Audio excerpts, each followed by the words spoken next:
Welcome, welcome, welcome. It's Miss Chantell. Saying that commercial. I hate commercials. Thank you for tuning in with Miss Chantell on the Miss Chantell Talk channel. Tonight I'm going to be discussing a few different topics, mainly the fake race-based topic. Okay, the fake race-based construct. We're going to get to see how race-based is total BS because everybody is getting to see how everybody feels, and it does not matter if you share the same skin complexion or hair texture when it comes down to resources, survival. Yeah, we're going to pinpoint some things tonight. I may mute my video every now and then because I still have a little cough. So I might mute the video every now and then, okay?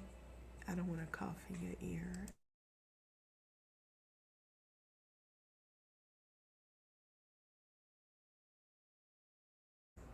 Like just now. And I'm going to be talking about that and a few other topics tonight, including how the mind is a powerful thing and thinking outside the box. All right, touch upon that a little bit.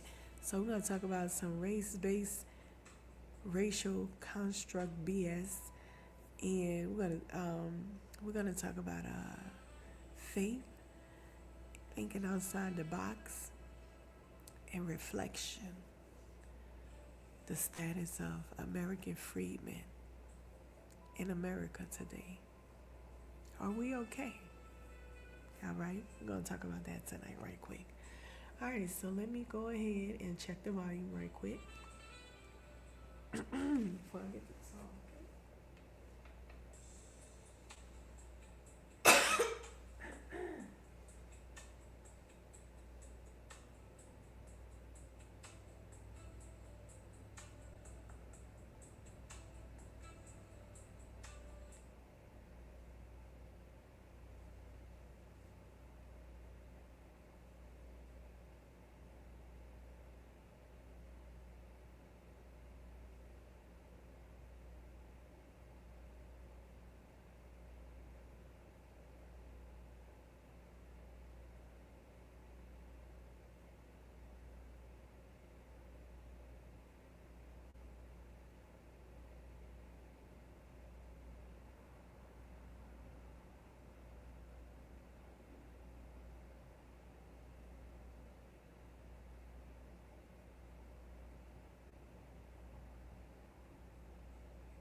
Testing, testing.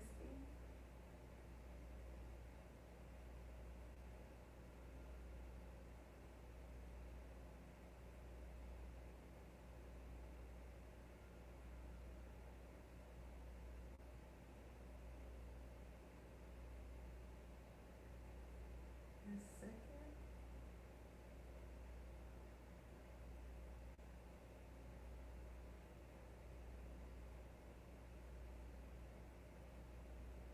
Testing, testing.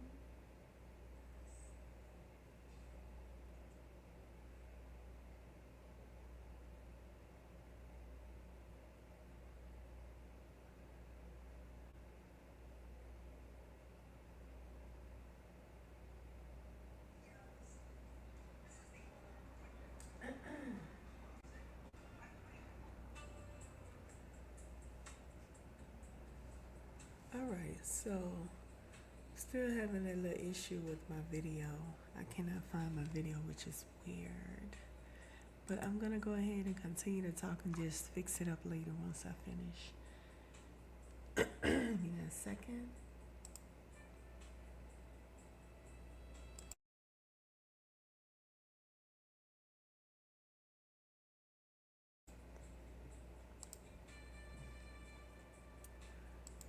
Okay. All right, I found it. Testing, testing.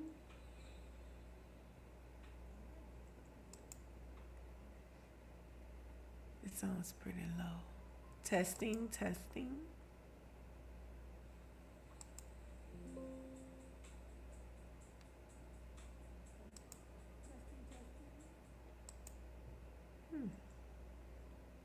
Okay.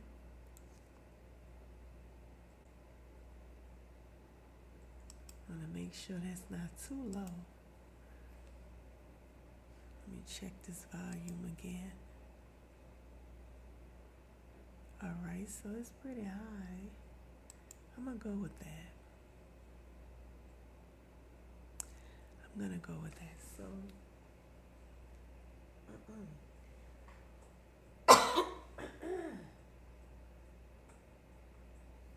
honey, tonight let's get into this conversation, cause that's loud.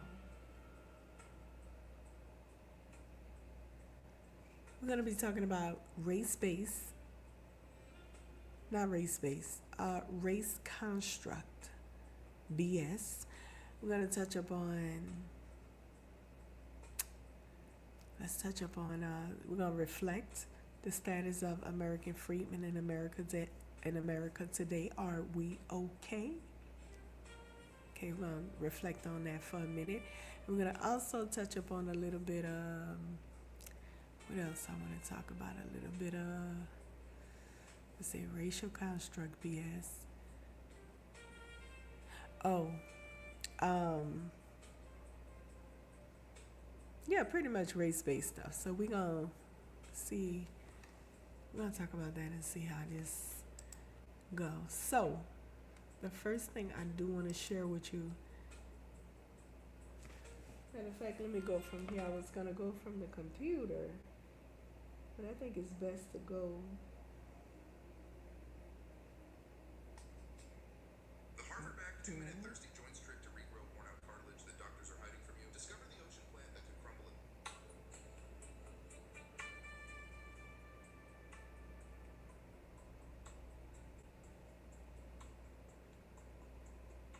Oh, I'm gonna touch upon that too. The cyberspace world today. Okay. All right.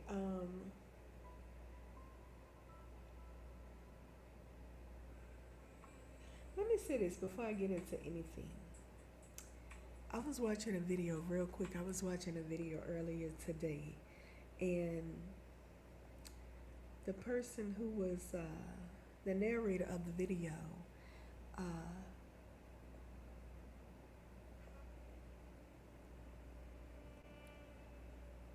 what can I say? This person was speaking on the Bible, which attacking Christianity, the Bible, and believers of Christianity. Now, I believe in the Bible, but I don't identify as Christian. You see, some people think they know everything when they know nothing. You see, they think they know everything when they know nothing. Because they think they know everything, they show just how dumb they really are and ignorant. This person was calling people who believe in the Bible all kinds of names and so forth, not because they did him anything or offended him in some sort of way, but simply because he thinks it's a stupid thing to believe in the Bible. Excuse me, sir, ma'am, sir. You're lashing out at people, verbally attacking people that believes in something you deem to be stupid. Who are you to think that everyone has to do what you say do? Who are you? You sound like you want to play God of God's people. You sound like you're mad because they believe in God. Because I believe in Him too, the Bible. We believe in God and not believe what you say. Do you follow that, people? This guy is mad and calls us all kinds of names as believers in the Bible because not because we offended him in some sort of way or verbally attacked him or caused him some type of harm or some crap. None of that. He just simply lashes out, verbally attacking people that believe in the Bible and label themselves Christians because he thinks they're stupid for believing in the Bible. He would rather us not believe in God in the Bible, but he wants us to follow him and believe in what he says, which means he wants to play our God. That's very manless. Manless behavior, manless mindset. Because a real man knows his boundaries. He knows not to cross over in other people's lane. A real man knows to build his family, and that is the only thing he should be in control of. Establishing his household, his family, connecting with his brotherhoods, whether it be his siblings or brothers in Christ, and respecting each other, but never crossing over into another man's home or lane, which is another man's home or life or decisions, and trying to tell another person how to live. How dare you? You are crazy. You do not know your place as a male, and that is dangerous for you. Do you understand what I'm saying? It's none of your business to direct other people. That is none of your business. What they decide to believe in, what they decide to do, none of that is your business. If you want to lead, do what a man is supposed to do. Build a family. Get yourself a wife, some children. You can even adopt them if you can't have them. And lead, provide, and protect. Because I know by nature that's men. They like to lead because it's in them. It's a man's world. You know what I mean? Hey, it is what it is. It is. It's biblical. The man is the head. So by nature, they're going to want to take control and lead and so forth. I get that. But see, make sure you understand, you can't just walk up to anybody and lead them, especially women, thinking just because you have a penis, they got to bow down to you and do what you say. No, that's not how they go. If she's not your wife, okay, get that. If this woman isn't married to you, okay, mind your business.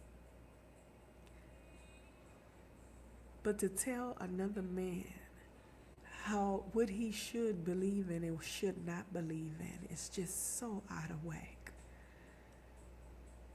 Somebody needs some tune-ups. Yes, indeed. As a woman, I would never look over and tell another woman what to believe in, what to wear, or anything like that. No, that's not my place. You know why? Let me break it down. Because everybody has a God-given free right. It's called free will. To choose what they want to do with their life.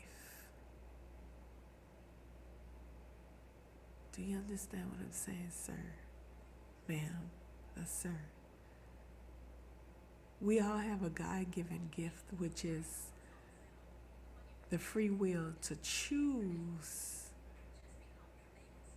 whether we want to follow God or not, whether we want to do this or not.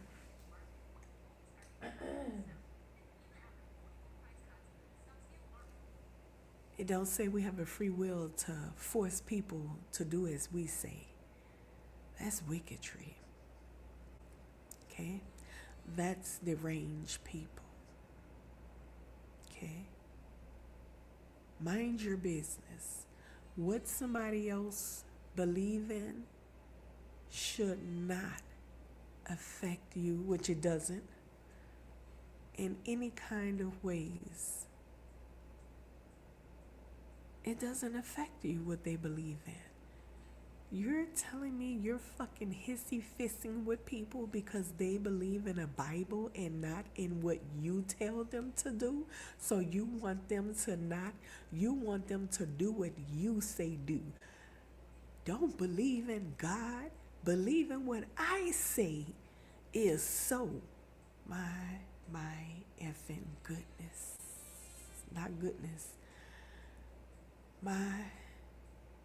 It is so ridiculous. I can't even count that as man behavior. It's manless. It's manless to tell people what to believe in. Who the fuck are you? Would you like people to tell you what to believe in? Then sit down and shut up and mind your business. Go find something to build.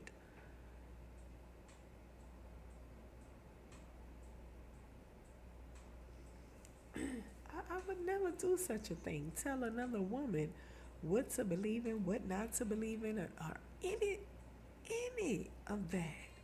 That is none of my business.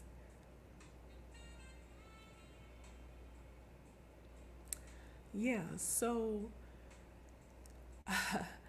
I was like, OMG, how freaking manless is this?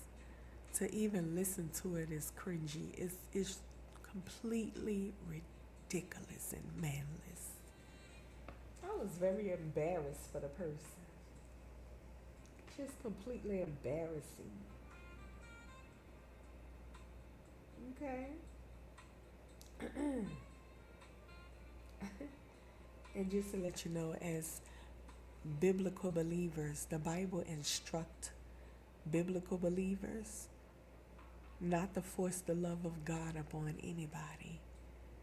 That cannot be forced upon someone. The Bible instructs that we live our lives and let the light shine within us. And when a person asks about our faith, then we should be ready to profess our faith and our belief system and so forth. It don't say nothing about, we can go somewhere and preach God's word, but it's not a form of, you have to listen. No, it's just a form of, a person may be passing by and hear the word and tune in and come and listen, to receive, to eat from the word. They may get fed from the word, a positive message, but you're not forced to stay.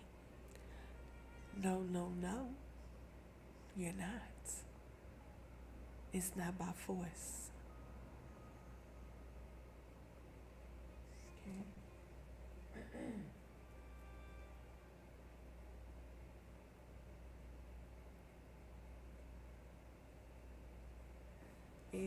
it's pretty. It's crazy how people who never read the whole Bible always talking about the Bible.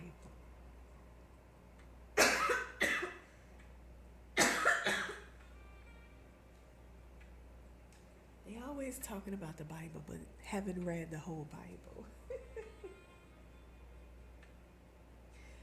They can tell you about it though. Somebody who have read the whole Bible, they can tell you all about it, but they haven't read the whole Bible. Let me say this right quick. Just FYI for your information, sir, ma'am, sir. Next time you talk about the Bible, I just want you to be aware of this right here. Just because people believe in the Bible, number one, does not mean they consider themselves Christians. You got that? Right. Number two, this is very important. Very, very important. Well, number one was important too. But number two, I need you to hear me clearly, sir, ma'am, sir. Hear me. Sir, there's over 300 different sects. Not SEX, but SECS. Over 300 different sects of Bible believers. I need you to look into that before you start yapping as though everybody who say they believe in the Bible believe in the same thing, because it's not so. You're under the belief that all Bible believers believe in the exact same thing. I know it sounds like it should be that way. It should be. But here's the thing. This is important for you to know if you're going to be talking about the Bible. It's important for you to understand there's a spin-off on all different religions and faiths. It's a spin-off. From Christianity, you get many different denominations. Then Islam, you got different kinds of them. Buddhism, different kinds of that. Give me a second. Turn off this commercial.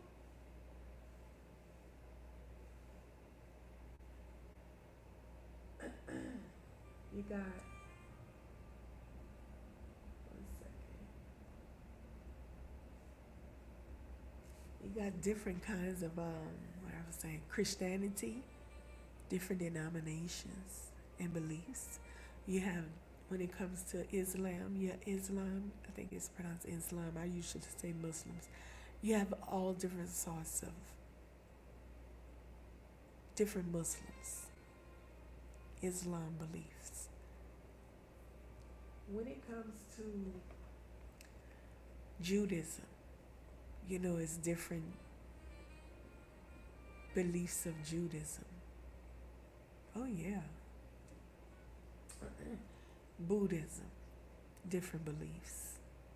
Hinduism, different beliefs. Even the Rastafari, they even have different beliefs, different sects. SECS, sects. Okay? So,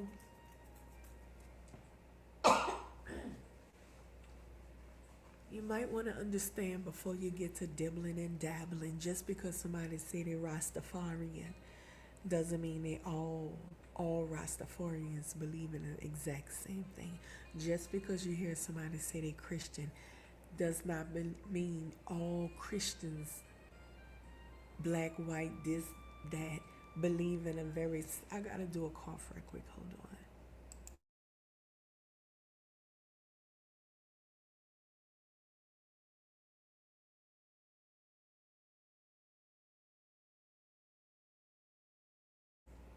I think I did say earlier that I was getting over a cough, and I still got a little cough going on. So, you know, I don't want to cough in your ear. That's why I announced that I'm a mute and cough right quick, okay? So, it's very important for you to be aware of that. Every faith and every religious group have a different spin-off of their faith and religions. There's over 300 different Christian sects and believers, denominations. They have so many different Islam religious beliefs, different kinds of Muslims. You don't think it's just one sort of Muslim, because a lot of them Arabic people don't believe in the same thing the NOI people believe in, Nation of Islam. We do know this, right, sir? Mr. Know-it-all, know everything, can tell somebody about the whole Bible, yet you have not read the whole Bible? Yeah, anyways, I just wanted to share that with you. Like, I don't want you looking crazy out here, assuming that just because some people you hear say they believe in the Bible, you have this idea that all of them believe in the exact same Bible, in the exact same belief system. No, sir. No, ma'am. No, sir. That is not the case. Educate yourself.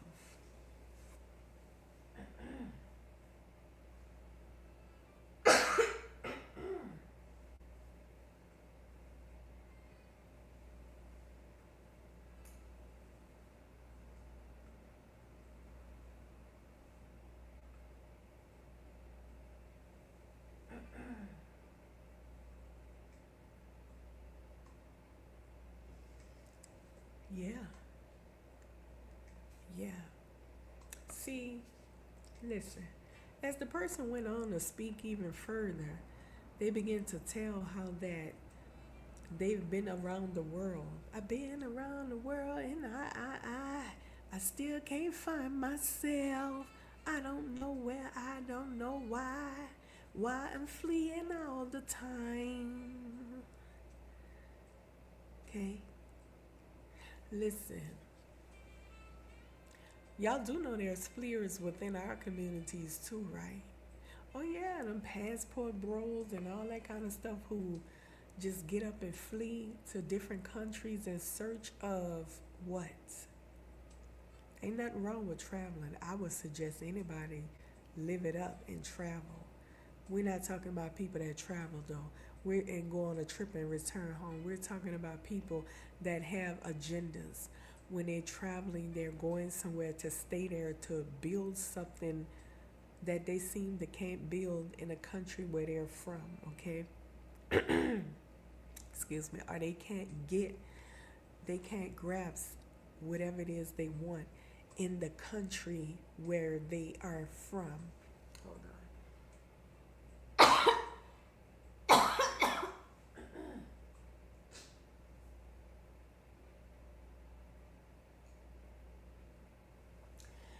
And they can't grasp what they want in the country where they're from. Or they may feel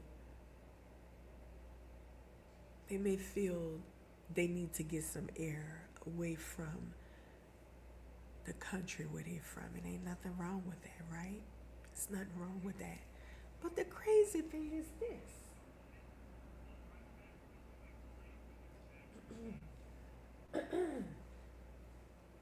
The crazy thing is when they do leave, they end up in other nations, among other races. And they see the racism.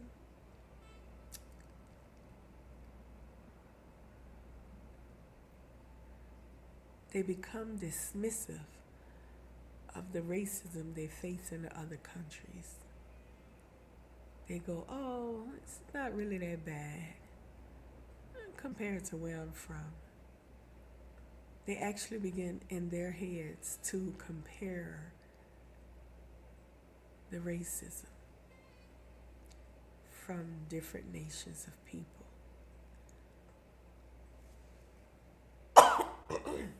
Oh yeah, they're definitely racist here, but it's not that bad. They still have a lot of people treat me really good. Oh, okay. I see. I see.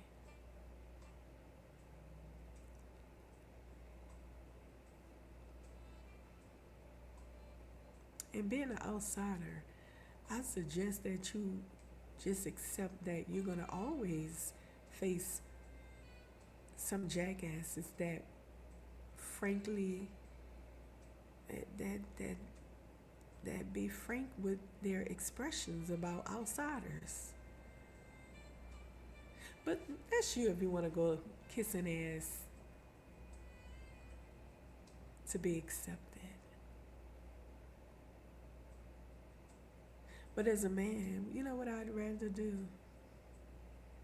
I'd rather find my brotherhoods, because I can tell you this: not all American freedmen men are bad men. Majority of my brothers and sisters are good people. But the country here has did such a great job at causing people to internalize self-hatred. Yeah, they start thinking that their own kind, who they see right before them, is bad because they receive. Oh, we're gonna talk about that tonight. The media flow programming people. We're gonna talk about that, and that's what this leads into. Matter of fact, when you listen, you're tapped into too much media, and it's a form of programming, especially when it comes to our people. Our people are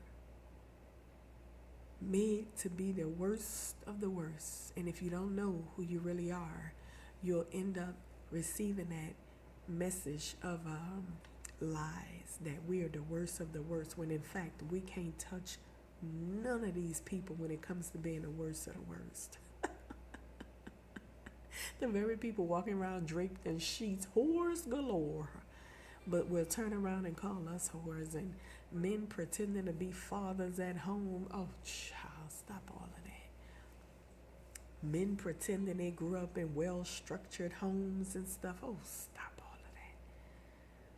Stop it.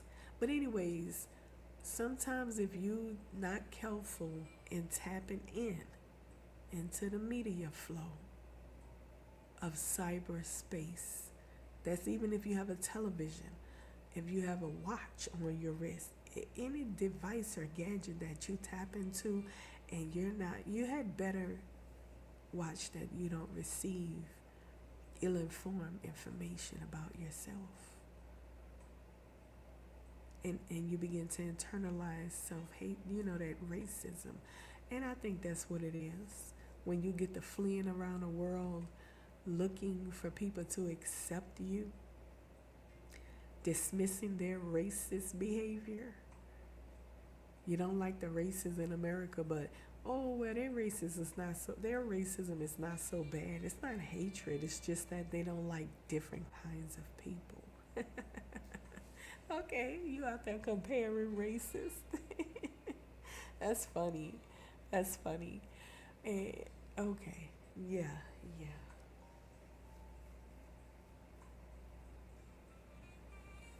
I don't think it's manly behavior, though.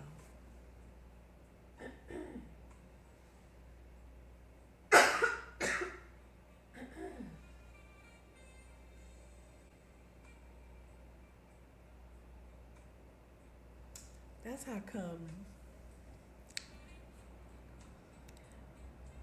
a lot of our brothers online, I told you the online population of our American freedmen men, a good bit of them are the weak links. Not all of them, but a good bit of them are the weak links. That manosphere stuff and passport bros and all of that old kind of stuff, that's weak link brothers. And when they hear a message of or a phrase like African fleers, Africans fleeing. When they hear something like that, they become highly offended because they flee too. Oh, we do have fleers in our communities. The weaklings, the incels. Is it incels or incels? Yeah, incels. They flee over as a passport bro, going in search of hopes of finding a woman that will do anything they say or something. Some crazy stuff. Some people say they go for other reasons as well. But they're fleers. They go to different, like Thailand and stuff like that. They go to these different places in search of, they don't go to visit and return home. They go to actually live there in search of whatever and build families, hopefully, and all that kind of stuff. Okay? So it's a form of fleeing as well. Okay? Yes, it is.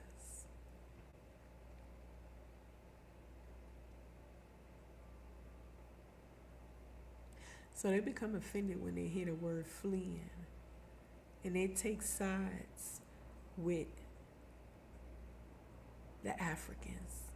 They say, hey, what are you talking about, people fleeing? I live in another country. And why are you living in another country then? Let's talk about that. There's different reasons why people move to other countries. But let's talk about why you're living in another country.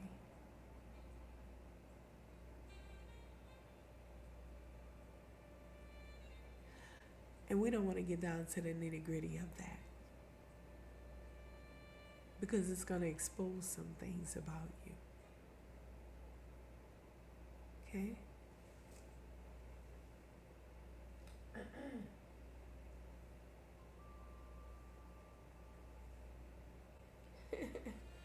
Thinking that the grass is greener on the other side.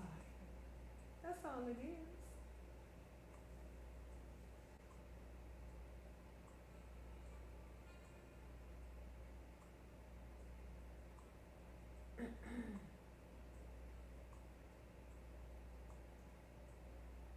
Yeah.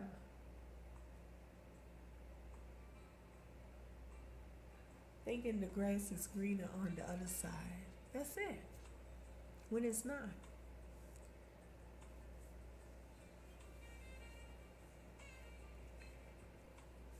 And another thing, matter of fact, this is the last thing, because the conversation it's not even worth giving time to the person, because I can clearly see that this person is lost.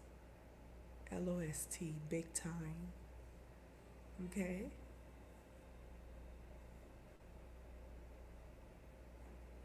It's no use in giving time to the conversation. Let me wrap it up by saying this right here. You've expressed that you didn't grow up around American freedmen, yet you're supposedly one of us, but you didn't grow up around us. And in that case, why the fuck are you even talking about us? Why are we a factor to you?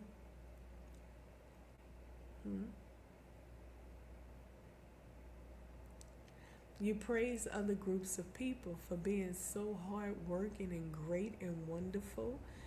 At the same time saying that, yes, everybody do know the Mexicans are racist. I know they're racist, but that's not my experience. I've grown up around them, and they are kind, and I want to see more of that. Right. You just say they were racist, yet that's not your experience.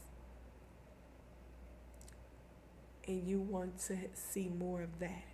So you move out the country to be among them.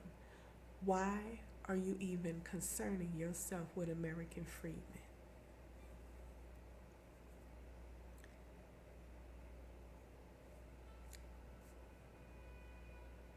Tally alone and go ask, kiss, be dismissive about a group of people who clearly are racist, and you know it, but you need to fit in. Okay?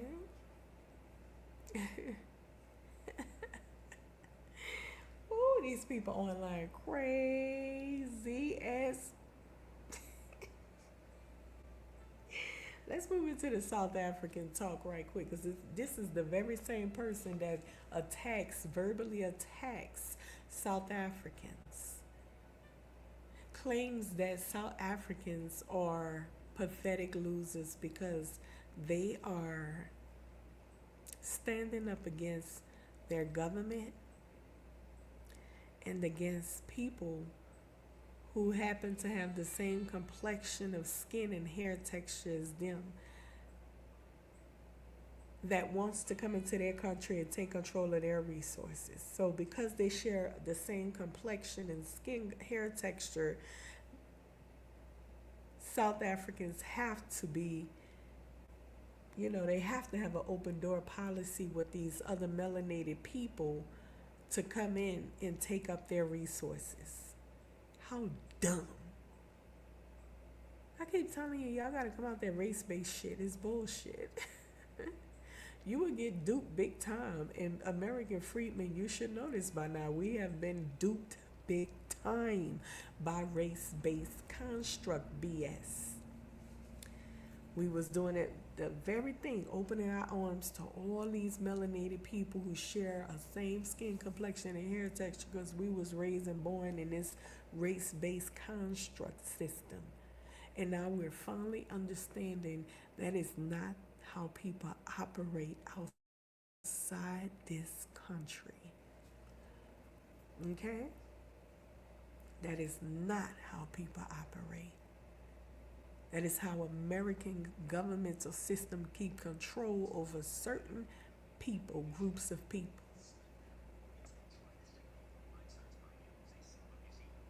They label everybody a race and all that just to keep control and keep them divided and stuff.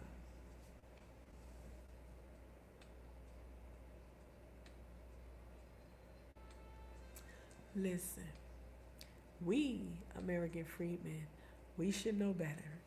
We should know racial construct BS is clear as day, is BS. Period. Now, this person who I'm talking about is verbally lashing out at South Africans for standing up for themselves and saying, no, we've helped you long enough, you need to leave and go home and build. Let us have the little resources we have here that we've been fighting for so long. We don't have an abundance like that. You have to go home and build. But the immigrants will say to the South Africans, no, we ain't going nowhere. We're going to fight for your resources. What the fuck? You're going to fight them over their resources to remain in their land? And that's called a takeover. They've helped you long enough. If you're going to fight them, what's the difference in going back to your homeland and fight against the corrupt government? Take the fight where it truly belongs, back home to your corrupt government. But no, you would rather fight these people over their resources. You hear this? After they didn't help you for years on top of years on top of years, you tell them, oh no, I ain't going nowhere. You go. I ain't going nowhere. I'm going to fight you for your resources. Wow. That's exactly what's happening in America right now today. Same thing. They said, no, we ain't going nowhere. We're going to fight over these. People come here for the resources. People move around for resources.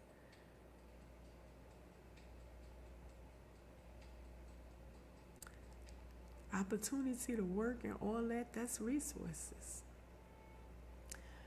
They don't want to stay in their countries and fight for what's right. But they'll come over to where the resources at and fight those people for their resources. Do you see? Now, here it is. Jamaicans are having a fucking fit because America is intending to drop off some Haitians in Jamaica.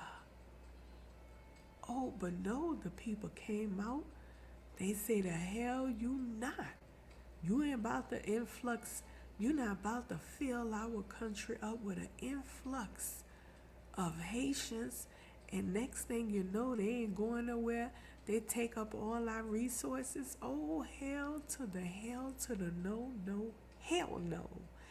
They are having a fit. We're going to watch the video. Do you blame them? I don't. We just saw Spain being overrun with immigrants. You know, when I see something like that, the first thing that comes to my thought is what the hell is going on where they at, where they come from? Why are they flooding by force? Why are they flooding a whole nother country, like just jumping out the yo, they got on the air balloon boat. This is some serious stuff. When people get on an air balloon boat, I know I keep calling them air balloons. What's those boats mean? Those inflated boats. It's dangerous to get on an inflate. A lot of them don't know how to swim, by the way. It's dangerous to get on an inflated boat in the ocean. You think when they hit land that they playing with you? These people are on a serious mission. When their feet hit your soil, you think they're going to be easily turned around? What are you, crazy or dumb?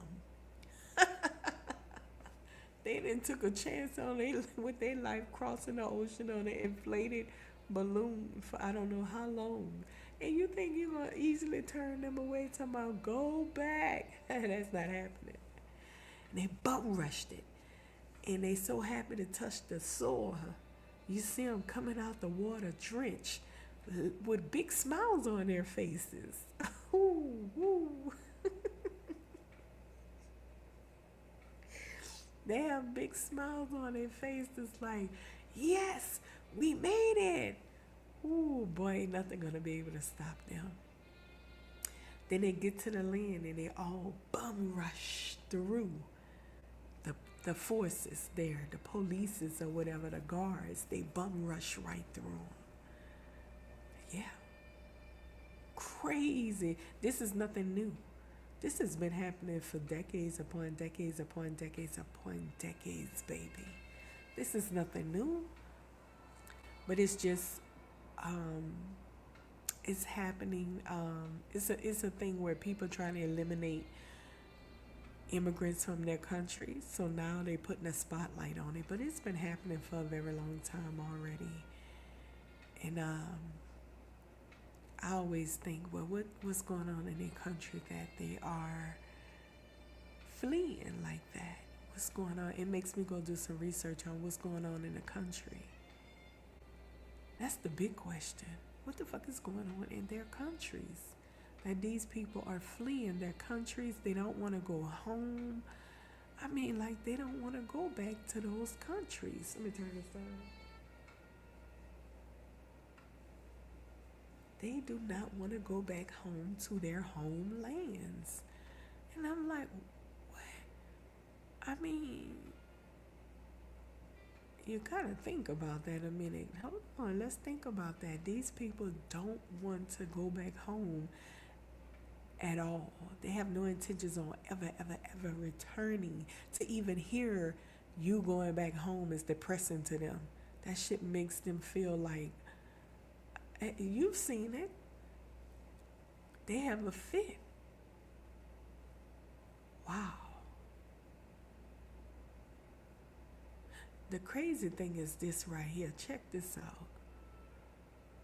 American freedmen At one point in our history, they were sending. Hold up, let me turn this on.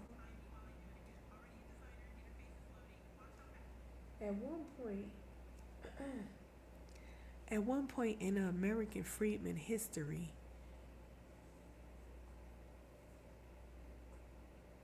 they decided we're gonna get you guys established in different parts of the world so that you don't have to deal with this racism and constant harassment and so forth.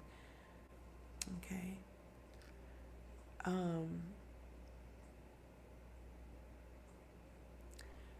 They begin to bring the people all around different parts of the world. And you know what happened? Considering a lot of American freemen that had become free, who were once enslaved, some of them was not enslaved ever, and some of them were, and they became American freedmen. Listen, a lot of them that went abroad to these places they took them to, they ended up returning back to racist, hateful America. Wow. They ended up returning. A good bit of them.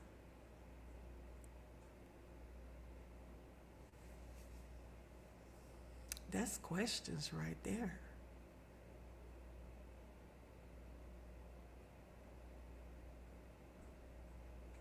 When somebody who was enslaved in America even returns back to America. People that live abroad risk their life to get here doing the most dangerous things. And don't even mention going back to their homeland. They be like, oh, we Nigerian, I love being Nigerian rep. They got the flag and everything, but soon as it's time for them to go back home, oh, but no. No. What the hell? I don't even know what to think about it. I'm learning. I don't know what to think about that.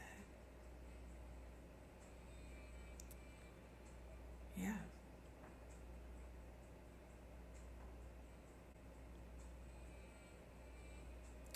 So anyways, back to the topic at hand. Jamaicans are having an effing fit. We gotta watch this video. I don't want to just talk it through. I want to show it to you as well. Because I'm like, wait a minute. I thought that, where's the Pan-Africans, by the way? Where are the Pan-Africans? Pan-Africans, please stand up. Are you addressing this? Umar and Sadie and Afro Think Tank and all these old fake Pan-Africans. Are you guys addressing this? Is that Pan-Africanism? You see Jamaicans rejecting Haitians? One of them African countries rejected Haitians? Where's the Pan-Africanism? Why are they rejecting Haitians?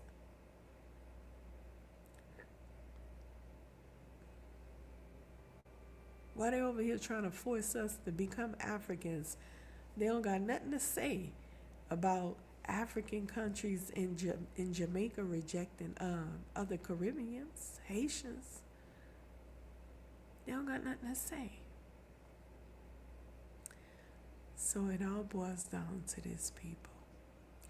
Race-based construct is BS. Just because you have melanated skin and some hair textures you may share in common does not make you family. What the fuck? You're total strangers. It does not make you family. Ain't nobody obligated to help you because you got the same complexion of skin and hair. That's what these dumbass Pan-Africans be promoting.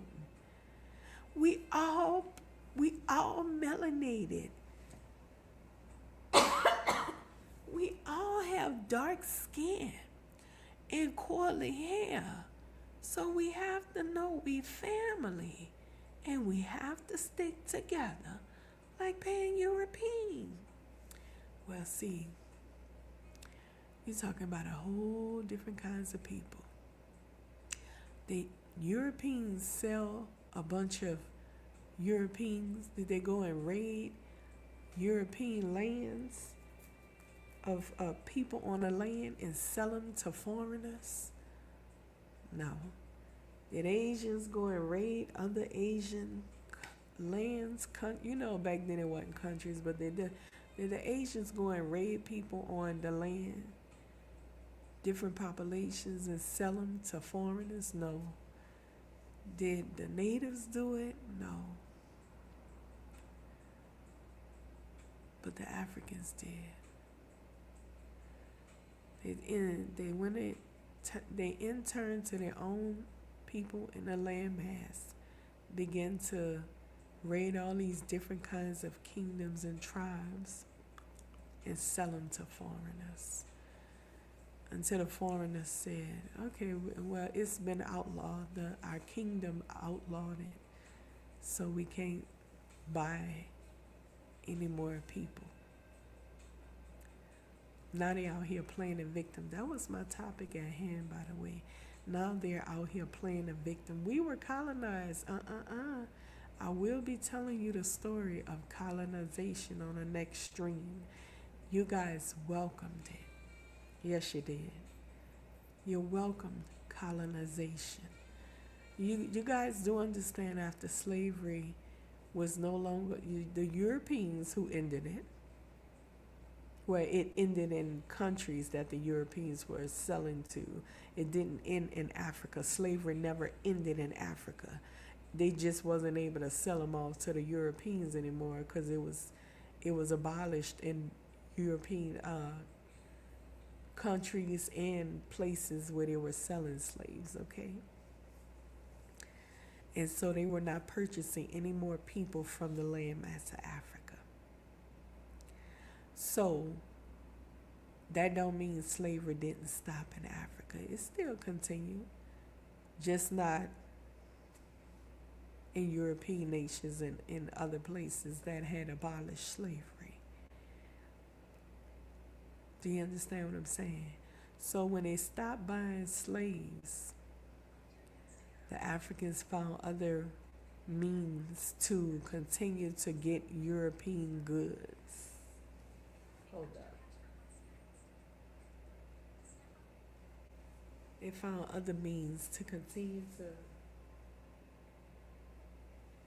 to get European goods, and those European goods meant they can continue to gain. And the other ways they found to get European goods and stay in business with the Europeans was to welcome colonialism. We're going to talk about that deeply on the next stream. They welcomed in colonialism. Many of them wanted partnership with the Europeans, the gun toters. To have weapons was a big thing for them because it equaled power. Power to go and raid other people's territories and tribes and all that and take. You know what I'm saying? So even though they were not kidnapping people, they were still working with Europeans. Let me explain something to you. The Europeans used many tribes to guide them and lead them through the landmass of Africa in order to seize all of Africa. You know who led the seizing? That sounds funny, right? Who led the seizing? You know who led the way in all of those African tribal territories and kingdoms being conquered? The Europeans ain't know they fucking way around Africa. Are you crazy? They ain't had no map of Africa. Well, we had a map. No, you didn't. The map was the African tribes they hired who wanted to continue business. They were fighting to be They were fighting to partner with the Europeans because the Europeans, once again, that was the gain goods. You become rich. What they saw the Europeans with They wanted it because they saw it as this rich person, rich, powerful person. That's how they see Europeans, even to this day. Rich, powerful person. That's how come they eat people to so-called gain their to absorb their powers or whatever. That's what they used to do, those albino people, because they were closely no melanin in the skin. So they saw them as having a power like the Europeans. Those people were hunted for a long time in Africa. They had to put them on a special island to protect them. They will hunt them and eat them for that purpose. But anyways, the Europeans, they saw as gods, is what I'm saying. Whatever Europeans had, even those heirloom balloons, not balloons, they like the toys filled with air. The Frenchmen used to have it like a Mardi Gras bead or whatever. Whatever they saw the Europeans with, they wanted it because it made them feel just as powerful and royal like the European. I'm telling you. Listen, colonialism was welcome. So when slavery had become a closed down shop, they continued to build relations with Europeans and partner with Europeans. Many tribes fought, and kingdoms fought to partner with Europeans so that they can continue to get the goodies and the guns and all that stuff that Europeans had. They wanted. Let me tell you something. Europeans didn't have a map to go through Africa, seizing all of the African territories and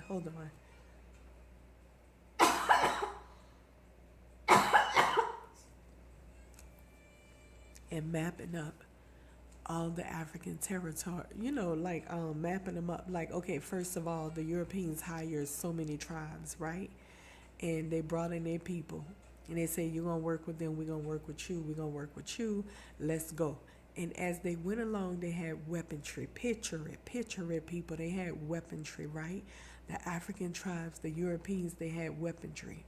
As they move along, starting from whatever country, whatever territory, and they just continue to move throughout the land, conquering and pillaging neighborhoods and all that kind of stuff, putting people under pressure, conquering them. And so what happened was that this was not led by Europeans. It was led by African tribes and kingdoms. The kingdoms would send their people, their military and all that force to do these things because they felt it was a good thing, okay? To do these things, okay? And so colonialism nobody fought a war against colonialism outside of Ethiopians. We'll get there later. But nobody really fought a war of colonialism besides Ethiopians, okay? And so what happened was that those African tribes and kingdoms led the way of Europeans seizing of all of the territory of these African tribes and kingdoms as they moved throughout the land. Because remember, it wasn't countries by then. It was just tribes and kingdoms. And then when they took control, you think all the Europeans, ain't no European wars ain't no Europeans by the super big military go over there, except Ethiopia. We're going to get to that later. Go into those other African territories. Who helped to take control was the African tribes of people. It was the African tribes. They took control of the conquered tribes and kept them in place for the Europeans. Yeah. Colonialism was welcome, baby. Yeah. Everybody ain't had to be in agreement with it, but a majority of them that was selling slaves, these people were the people remained. And then once they say we're not taking slaves anymore, we're not purchasing slaves anymore, they in turn say we're gonna just seize up the whole damn, land mass. And they were still in partnership with them to seize up all of the territories of tribes and kingdoms. You hear this? Oh, yes. Now, when it gets to Ethiopia, it's a little tricky because Ethiopia, there was something special about Ethiopia. I think I'm going to talk about that on the next stream because I don't have all the information. But it was a special area that was not to be touched when it came to Ethiopia. Ethiopia has a biblical, historical history behind it. Okay, so when they got to the area, it was different. And we're going to talk about that on the next stream because it's very interesting. And Ethiopia was the name of a whole lot of different countries over there that became different countries when the Europeans stepped in. All of other, they had a bunch of countries over there that was under the name Ethiopia, and then next thing you know, they all broke off with these, with colonialism coming in the picture, and Ethiopia became a particular little smaller place. Okay, hold on. So, I want to be correcting when I tell it to you, so I'm not going to talk about it tonight because I want to be correcting when I tell it to you. I want to have all the proper naming and stuff like that. But outside of Ethiopia, oh yes, Africa was seized by other Africans. They welcomed colonialism. They led the way all through the territories and kingdoms of Africa. Yep, they led the way. So don't complain about, we were colonized. I don't want to hear the bullshit. It was welcome. Many of the tribes, they hired many tribes to partner with them as they went along. They gave them weaponry and so forth. And you know what happened? Those tribes, of course, they were historical enemies with neighboring tribes and stuff. So they constantly fought each other. It was easy for the Europeans to take control. And the people welcomed it because the Europeans kept peace among them. You see, the Europeans even began to map out their territories. We're going to put all of you here, all of you there, all of you over there. You're going to be called this. You're going to be called, yeah, I know it sounds crazy, but it was welcomed. They're not victims, they're perpetrators. And then they flee to other nations in the world today and be like, oh, we're victims of slavery and colonialism. No, you're not victims of shit. You're the perpetrators.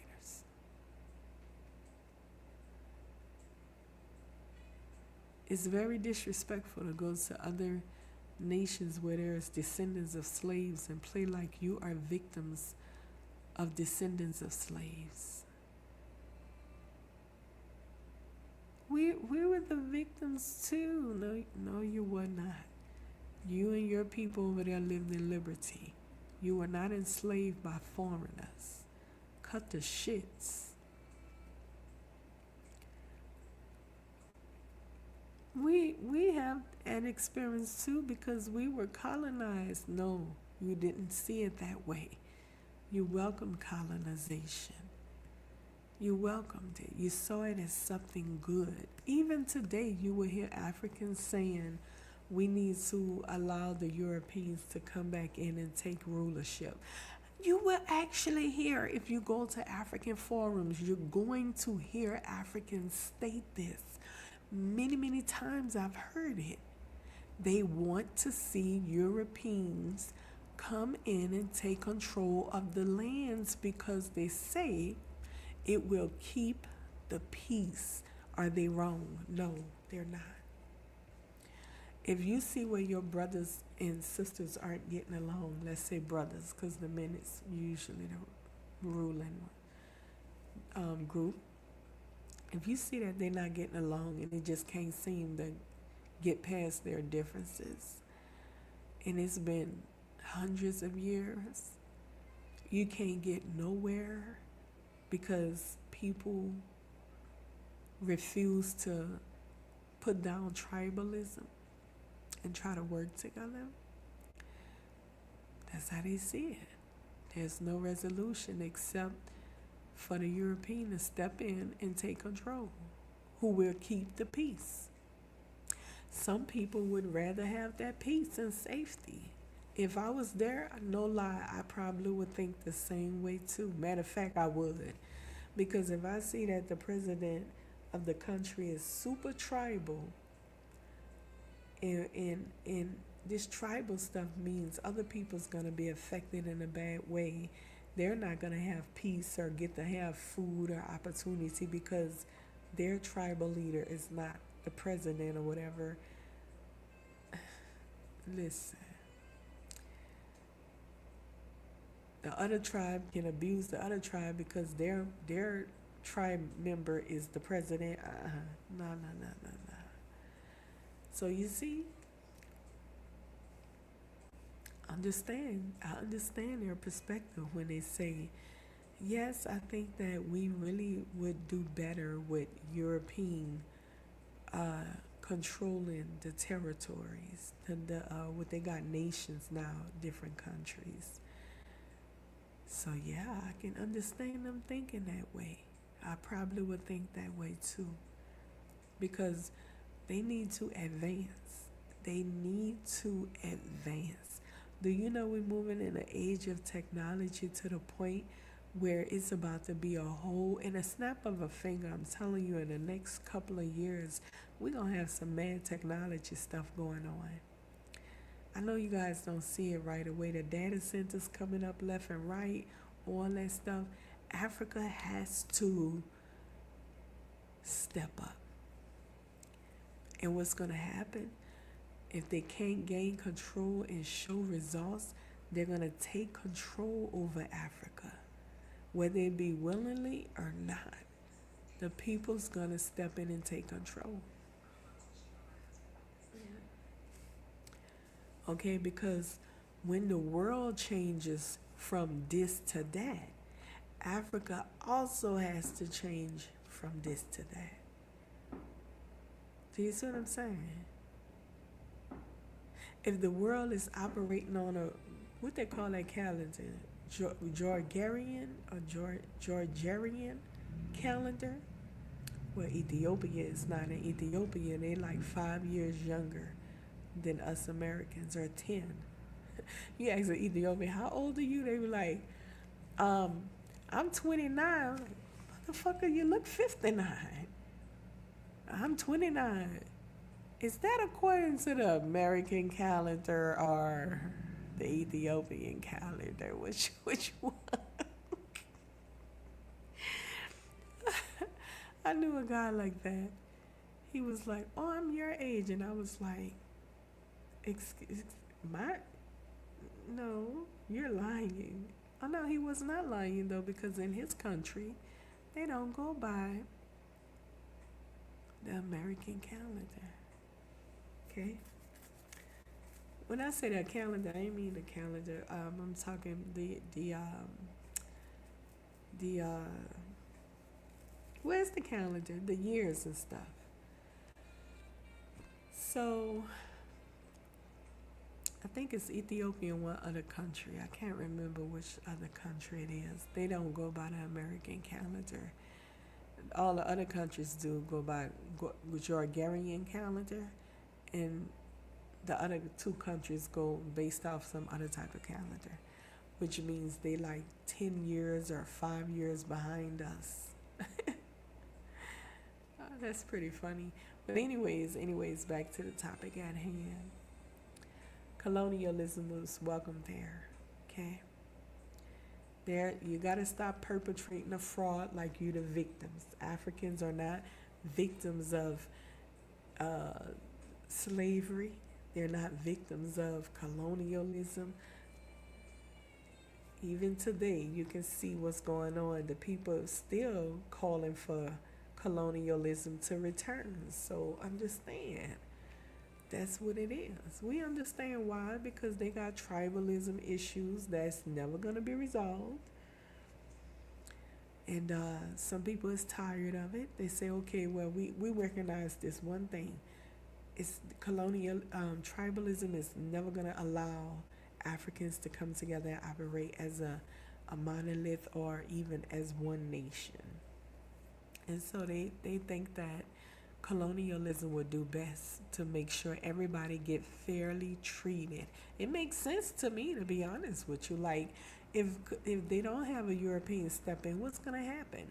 This tribalism stuff is gonna continue to happen. Where this person is from this tribe, so all the other tribes, they tribe get treated great, while he's president. All the other tribes mistreated.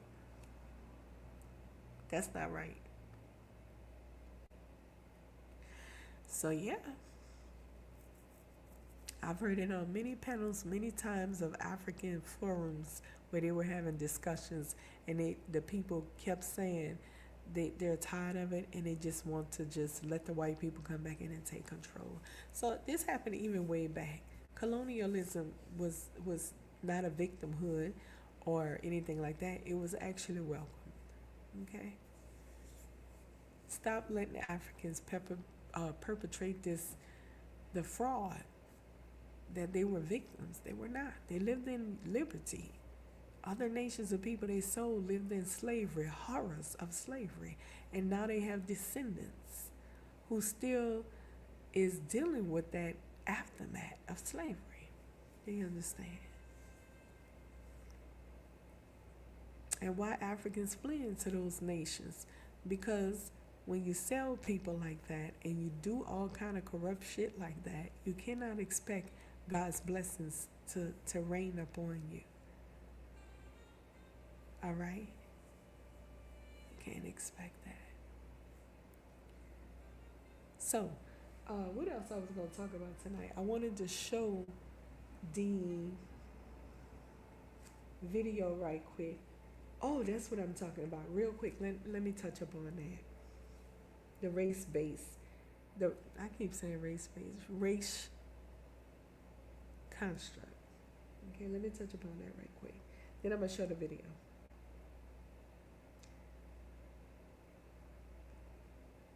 A second.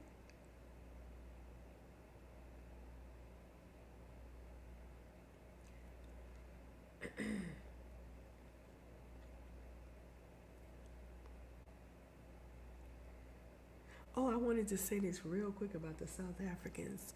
To the South Africans who this guy was verbally attacking South Africans and stating that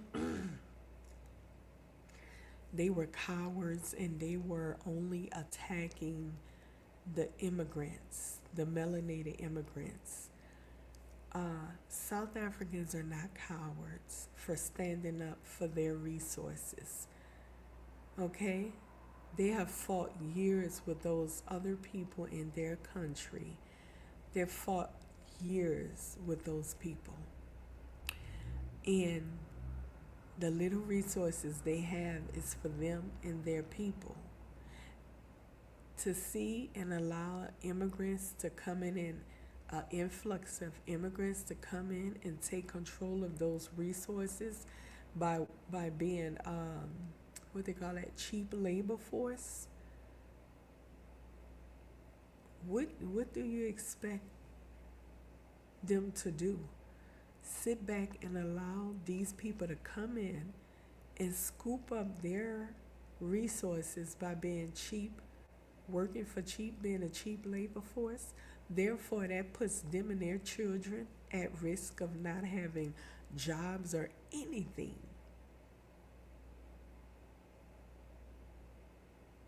Because you got a cheap labor force there.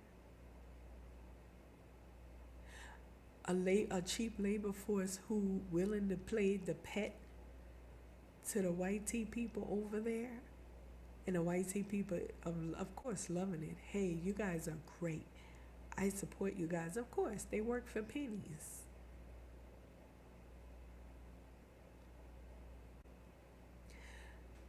This guy who debates them expect the South Africans to not stand up and say to their government, cut this shit out.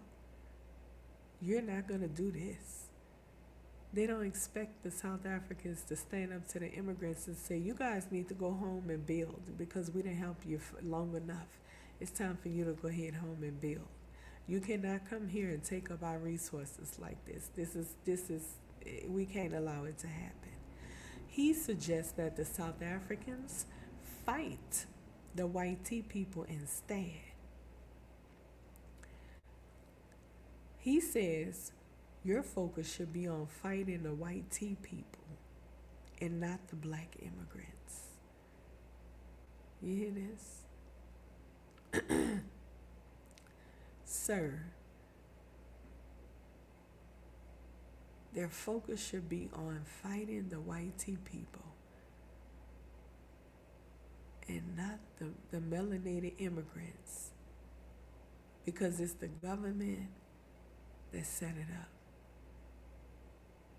From what I'm seeing, it looks to me they're fighting both. When the government say stand down, they don't stand down. They're not only going against the government, they're going against the melanated immigrants that come in to scoop up their resources as well. So what are you talking about? They should not have to fight against the white tea people for anything.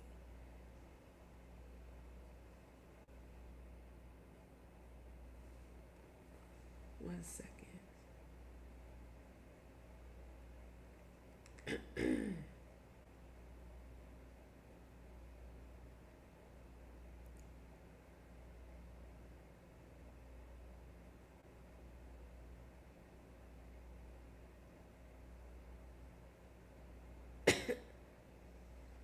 So he's making accusations like that. You need to be fighting with the white tea people that's taking control of your country. Sir, if the South Africans go to the country of those immigrants, say for instance, those immigrant countries are doing great, and South Africans is in a bad position, and they go to those countries and begin to take over the resources because of willing to work for pennies, I think that those immigrants would have an issue with that. They would look and say, oh no, they would tell the government, end this bullshit right now, and if the government don't, what they gonna do? They gonna deal with it themselves.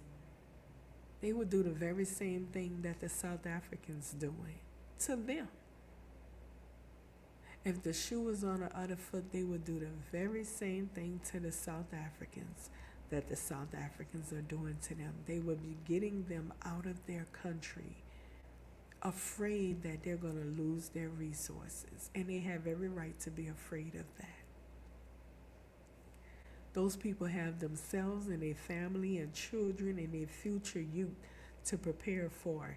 They can't allow other people to come in and just suck up all of their resources. Japan even had that happen a decade ago. I remember they kicked out all the Asians and foreigners that went there to work. They say, oh no, we're not letting this happen. We here working hard. We produce these jobs for our future youth, and they don't have no jobs to get because all these foreigners has invaded the land and taken up the jobs. They kicked them all out, and that's exactly what they were supposed to do. They are building for their future youth and themselves. Who the hell are you? That's when he's so dumb. He's a big goofy. Just a big goofy no-brainer. Listen, it's the same way as if somebody went to his house. He allowed them to stay at his house. Oh, you can stay, man, for a month. I help you out. Matter of fact, stay 3 months. 3 months pass by. The dude's still there 6 months. He gonna start looking stupid then. Man, you intend on getting your own place or anything? And the dude tell him, hey, man, you just shut up. You should be glad I'm here to give you these $30 towards rent. You think he gonna enjoy that? He's gonna go, excuse me? Now, I done been very kind and patient, and I done helped you 6 months straight, and all you gave me was $30, and I done been kind and helped you 6 months straight, and you gonna insult me by telling me I ought to be glad that you give me $30 a month? He's gonna wanna fight. He ain't gonna want to hear shit. He gonna want to fight. He gonna want to get that MFer out of his place by all means necessary. I can't stand people that try to tell other people how to do something in a way where they wouldn't do it. See, he wouldn't want somebody to do him that. But he's telling the South Africans, oh, that's because he's selfish and dumb. And dumb too. Moving along. South Africans, I support you. Do what you gotta do, because you cannot afford to allow people to come in and suck up your resources from you and your future youth of the country. If you do, you know what'll happen? People gonna say in the future, well, why didn't you stand up and do something about it? Why are you crying like a big bitch about letting people, immigrants, come to your country and suck up everything? And they did that because you allowed them to. Why are you crying about it? That's what people are going to say to them. Why didn't you do something about it, though? That's what people would tell them in the future if they let that shit go. That is why those people are standing up to it. Why wouldn't you? That is your resources. You and your future youth resources. You don't have a choice but to fight for it if you want to survive.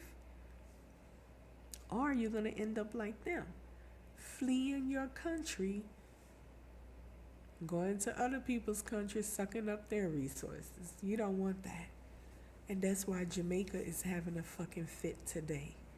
They don't want to end up like immigrants who had to flee their countries and go and use other people's resources. They have the little resources they got, they like, we not about to deal with that BS. We ain't about to have no influx of people coming here and doing, and that's right. They supposed to stand up for it. That's right, you better. Now, they say in Jamaica they only gonna let them stay for 14 days, but the Jamaicans like, oh, bitch, you lying. They like, no, not even 1 day.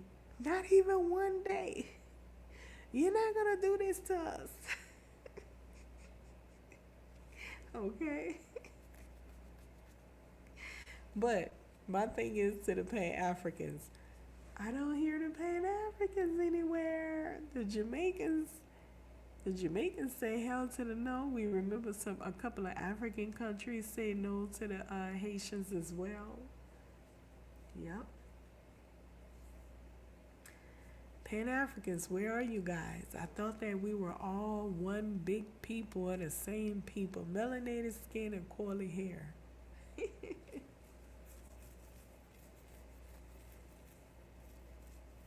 I was going to talk about breakdown of race construct. I'm going to have to do that another time because I'm getting sleepy. And I'll do that another time. But right now I'm going to finish up the videos. and then I'm gonna close it out. Tomorrow I'll talk about the race base and the why colonialism wasn't welcome in Ethiopia territory. Okay, and so let's see where I'm at.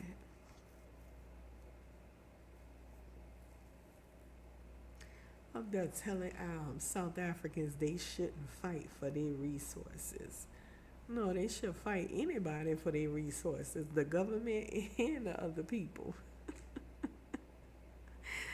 And you don't fight, I guarantee people gonna make a, ooh, they gonna, in the future, they gonna really just have a lack of respect for you if you sit there and allow that to happen. Why didn't you stand up and fight?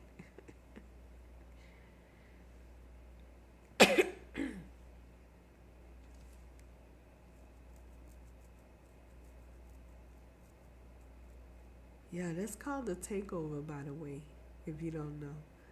That's what it's called when they hit the country. That's Jamaicans. It's like, nope, we're not about to allow that takeover, resource takeover stuff.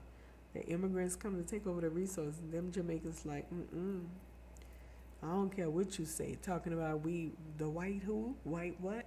We don't care. Just don't come. Listen. A country, if you stay in your country and you're in need, a government of the country can seek assistance from other nations of people. And I'm quite sure other, not just melanated nations, other European nations as well, and South American nations will contribute to those particular nations that say, look, we're in need. They will contribute. You don't have to flee home. What you need to do is stand up to your governmental system that's not doing right by the people. You want to go to other countries and fight people for their resources, but you don't want to stay in your country and fight the government for what's really yours. You have a right to fight for. But you don't have the right to go to other people's country and fight them for their resources. No. You have the right to remain in your country and fight your government for your resources, to do right by the citizens. Yeah, you do. Yeah. I've seen protests around the world many times. The people come together and protest. It don't have to be a war. The people come together and protest. When they find out there's a protest happening in this place, the media wants to know. They want to tap in and they want to get into business and they want to share the story. They want to know why. Why are the people protesting? What's really going on? Peaceful protest is very loud. Yes, it is. Okay? America, my American freedmen people have been peacefully protesting a lot. Peaceful protests are very loud. It gets attention.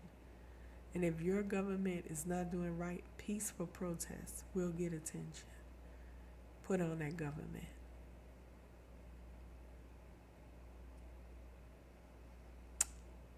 So, the videos.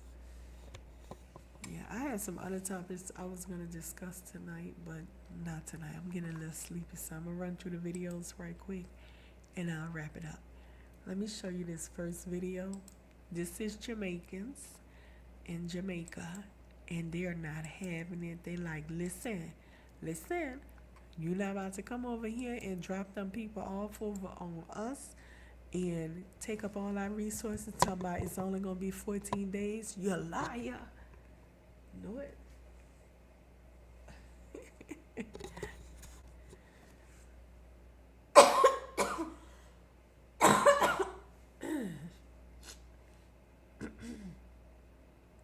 Okay, so we're on the video.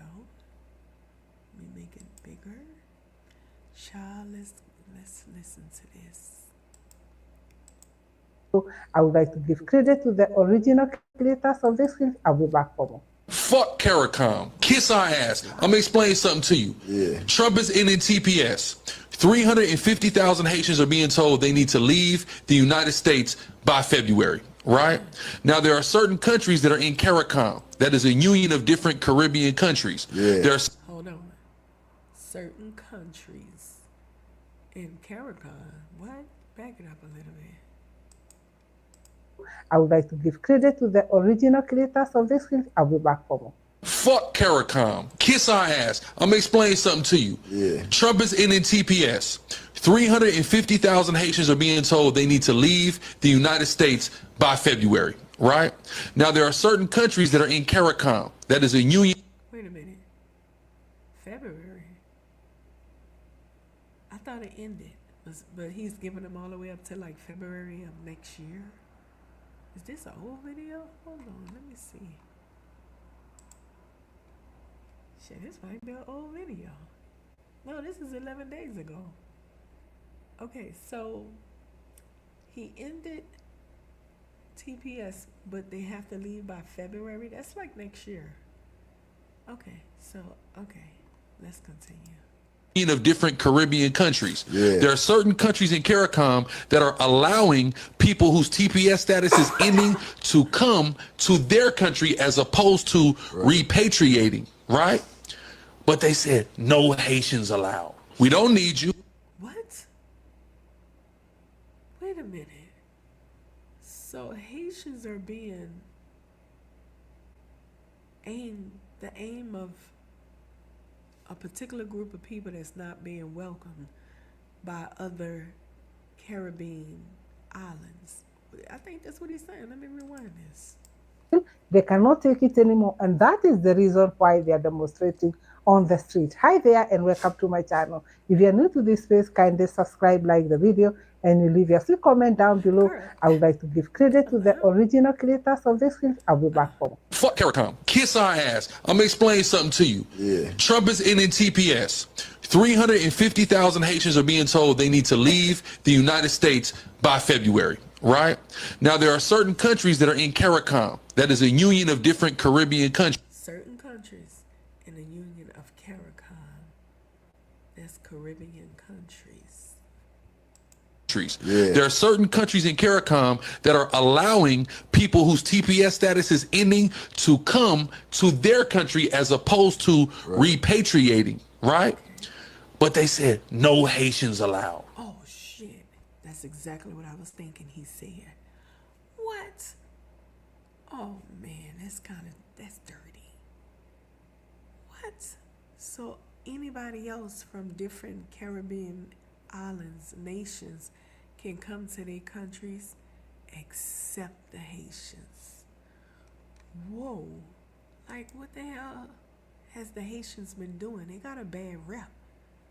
Like, wow.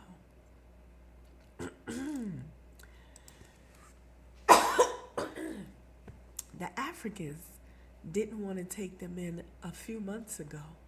They were like, nope, the Haitians are not welcome. I'm like, what? I think it was Kenya and another country. They was like, nope, the Haitians are not welcome. What? Now the Caribbean islands is saying they're not welcome? I don't know what's going on. I have no idea why what would have the Haitians done to be outcast like this by other melanated groups. We don't need you. We have no benefit from being in unison with you.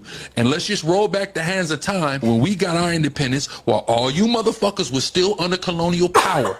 When we got up off our ass and defeated the greatest military. So he's Haitian and he's offended highly.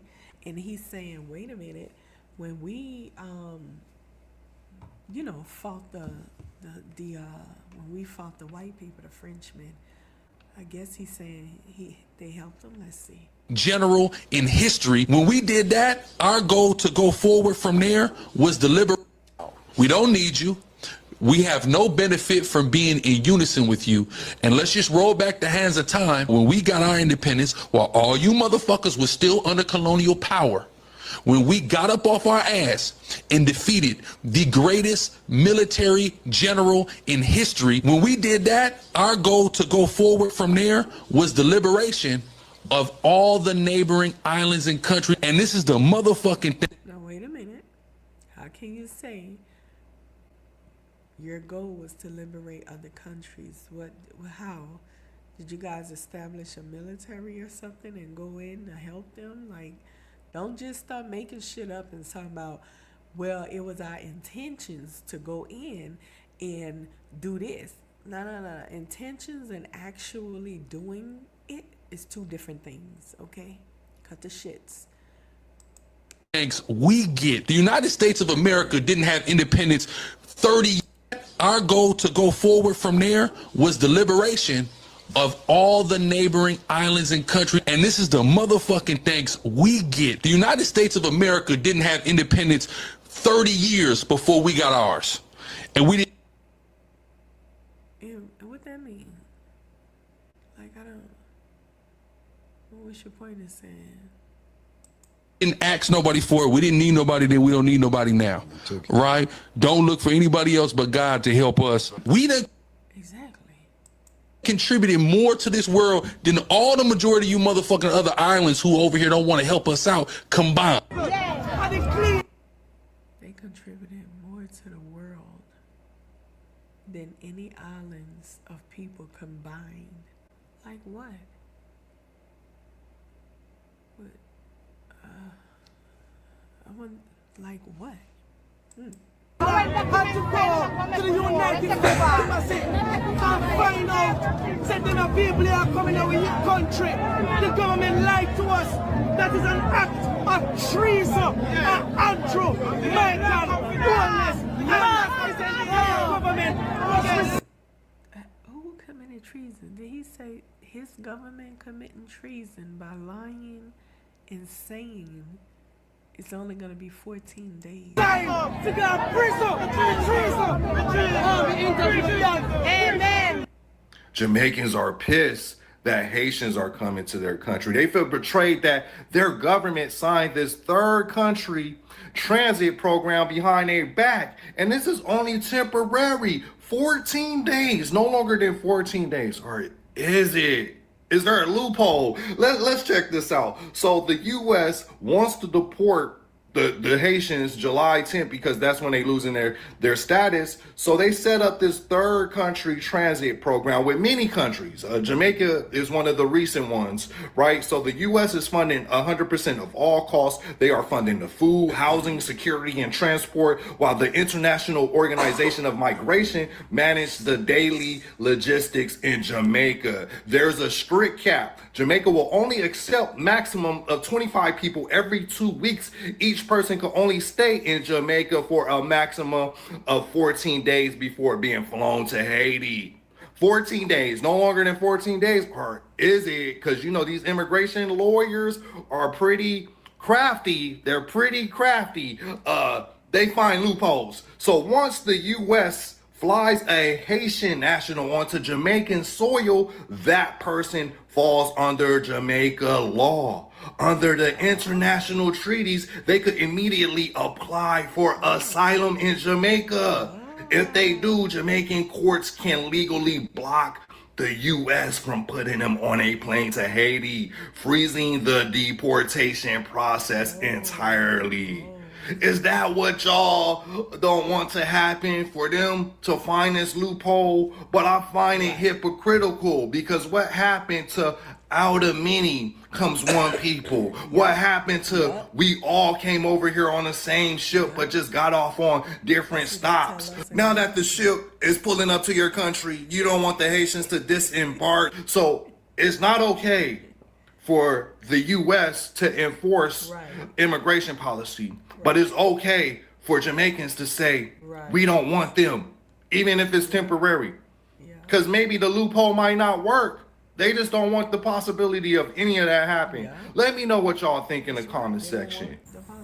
Many sex offenders are being deported from the U.S. to Jamaica, and they are coming back to a place where we might not even know who they are. In America, the sex offender registry is public. Anyone can search it. But in Jamaica, it's hidden. private. That's funny he said that because I be steady sitting up here telling American freedom all the time. You people really take these immigrants for play. You really don't know who these people are. And you're sitting there just because they just basing it off of same skin complexion and hair texture. You're sitting there thinking these people brotherly. They're not brotherly. They're dangerously tribal. In their countries, they fuck with little children. And it's legal in their country. They fuck with the children. And not only that, he just stated it himself. Many of them are okay. And not just that. Listen. Wow, y'all.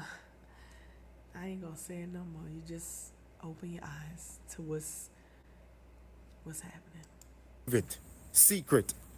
That means predators can just disappear into communities, start over, live Just like right here in America. near schools, near children, and you won't even know.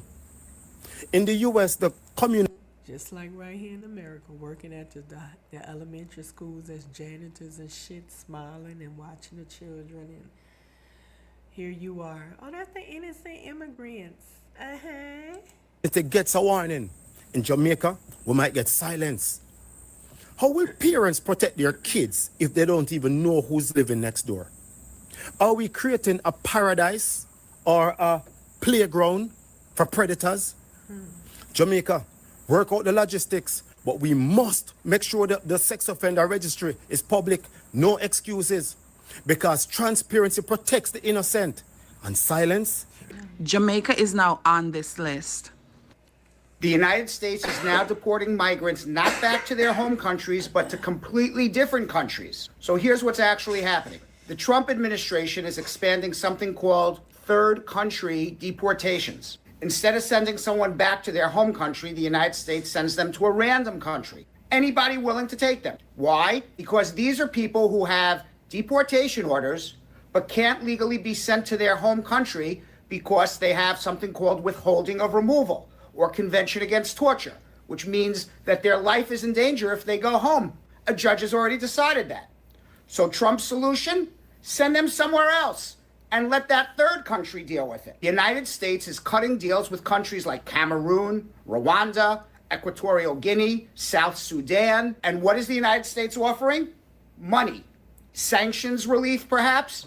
From third countries. So we are acting, not just El Salvador, we are working with other countries to say, we want to send you some of the most despicable human beings to your countries. Will you do that as a favor to us? And the further away from America, the better, so they can't come back across the border. It's not only Jamaica. Other Caribbean countries also, they are not welcoming Haitians. They don't want them in their country. And the Haitians, they have a situation right there. Because in their country, they feel it's not safe. They don't want to go into their country. And other Caribbean countries, they are also deporting them from their country back to Haiti. So it's the situation that is happening there. And one of the things that they are raising is about the security. They feel these people who are coming into our country will not feel secure when their country. The issue again that is going on, Americans, they are saying these people also, they are having a deal with that world countries where they can go. So it's not only in Caribbean. I don't know what the hell she's saying. Also in that world countries. And they are, is it fair for them? 68,000 have been deported. Dominicans say this is about protecting their country. They say Haiti is in crisis and the Dominican Republic is not a rich country. It has its own problems of poverty, housing, hospitals, schools, and public safety. So the government's message is simple. We cannot take on another country's crisis. But the size of these deportations raise a serious question. According to the United Nations, Haiti is facing a collapse. Gangs control about 90% of Port-au-Prince. Around 1.3 million people are displaced, and nearly 5.7 million people face high levels of hunger. So yeah, the Dominican Republic does have a right to protect its own border, but what happens when that means sending hundreds of thousands of people back into danger, hunger, and violence? American authorities may treat this as a problem, but the labor they provide help keep many industries in the DR afloat, and in many cases, they aren't getting paid fairly. These deportation campaigns have triggered labor shortages as well. A country has a right to protect its border, but at what point does enforcement become a humanitarian crisis? Caribbean people, I saw this and I didn't want to believe it until I heard it for myself. But the Prime Minister of St. Kitts and Nevis has stated that they will be taking in third country deportees from the US as long as they are from Caribbean community countries, CARICOM citizens, except those from Haiti. Take a look. St. Kitts and Nevis has negotiated and entered into a memorandum of understanding with the United States of America for the potential transfer of certain third country nationals. And I want us to listen carefully, who are citizens or nationals of the Caribbean community. This does not involve anybody outside of CARICOM. And I would further say that because of security matters, it does not include Haiti at this particular time. Now, the Prime Minister stated that it is for security reasons that we will not be accepting Haitians. And I want to ask, what's the reason? What are the reasons? What threat do Haitians pose that nobody else in CARICOM could pose? And before anybody says, oh, you don't see the conflict in Haiti, they're not in Haiti. They're literally in the U.S., being deported from the U.S. to St. Kitts and Nevis. So what threat do they pose? That's my only question. What threat do Haitians pose? That's the only question. Okay, bye. Own problems here, where we can't control our own people. They are not welcomed here. The sentiments of some St. Mary residents who are objecting to the temporary stay of third country nationals in the parish. Janella Precious has the details. In Grandstown, St. Mary, there's a new topic dominating discussions in the home, places of recreation, and on the streets. TVJ News has learned it is here that some of the third country nationals will reside when they're deported from the United States. Residents are not pleased. This is a peaceful community, you understand? So if the deported them come here, we don't know where they're come in our district come, do you understand? The whole 14 parish need to come out and demonstrate on it. So if it was Jamaicans coming, yes, they could come. Because it's their home. Yeah, it's their home, but it's not Jamaica. They are not Jamaican. Jamaica is not receiving any deportees from the United States, except Jamaicans. I repeat that. We have no agreement, no understanding to accept deportees from the United States. We accept every month 100 Jamaican deportees. And we have the expertise and the staff to manage their entry into Jamaica. That arrangement was negotiated by professionals so that they can come in a structured, organized manner and be resettled in Jamaica, their homeland. The cost of that is all Jamaican. We are receiving, and we have no agreement to or understanding, the MOUs, to receive convicts from the United States. Unless, of course, any Jamaicans are deported. He was straightforward. He said, we ain't receiving no convicts from the United States. He called all of them convicts. Jeez. Which we have agreements, because America is our primary ally and primary partner in trade and in security. And we do have deportees from Jamaica to the United States from time to time, we have occasionally from the United States convicts. But we have no agreement, no understanding, and there are no discussions to accept convicts from the United States. In fact, anyone coming from the United States is reviewed by the NIB before I indicate that they can land in the country. There is no discussion, review, or understand to accept 10,000 illegal immigrants from the United States. Again, the only illegal immigrants we take from only Jamaicans, baby. We heard you. the United States are the Jamaicans who are there. And those conditions are negotiated by professionals from the Ministry of National Security and the Ministry of Foreign Affairs. Tens of thousands of Haitians have now been deported from the Dominican Republic during a humanitarian crisis. So if Haiti collapses, who takes responsibility for the people fleeing it? The Dominican Republic says that these deportations are part of stricter immigration enforcement due to the violence and instability in neighbouring Haiti. Officials argue they're simply protecting their own borders and enforcing law. But human rights groups are raising the alarm. They warn that vulnerable people, including families fleeing this disaster, are being expelled at a time where Haiti is facing one of the worst humanitarian crises for decades. So now the region is stuck with a difficult question. On one hand, you could say that every country deserves the right to control its borders. But on the other, Haiti's problem isn't just Haiti's problem. It's a Caribbean problem. And if countries start shutting doors, where are all the desperate people meant to go? So let me ask you this. Should Caribbean nations be open to accepting more Haitian migrants at a time like this? Or is the Dominican Republic right for enforcing its own borders? Jamaicans are the worst.